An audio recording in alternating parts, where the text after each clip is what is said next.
Hey guys, this is Dave with Joe's Gaming and Electronics here with the Fitbit Surge tutorial video.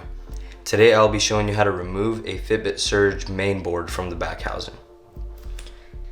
All parts and tools that are going to be used in this video are available on our website and are linked below. So the first tool I'll be using is this Phillips screwdriver. There's going to be a screw right here, right next to the ribbon where the screen connects.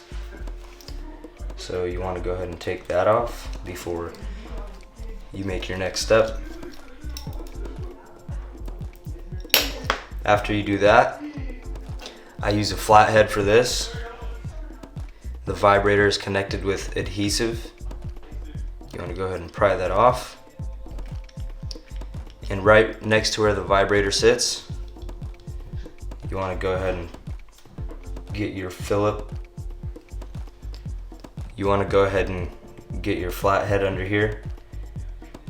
Bend the board down a little bit, and that's as well connected to adhesive, so it should come right off, just like that.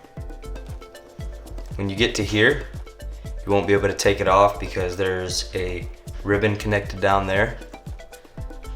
So you want to pry your board up like this, get in here with the flathead, and take the ribbon off. After that, I like to get my thumb under here, my index finger on top, and just pull out. And it should come out like such. If you guys have any questions regarding this repair, comment in the comment section below and we will do our best to reply to your comments. Please leave a like and subscribe to our YouTube channel, and thanks for watching. Have a great day.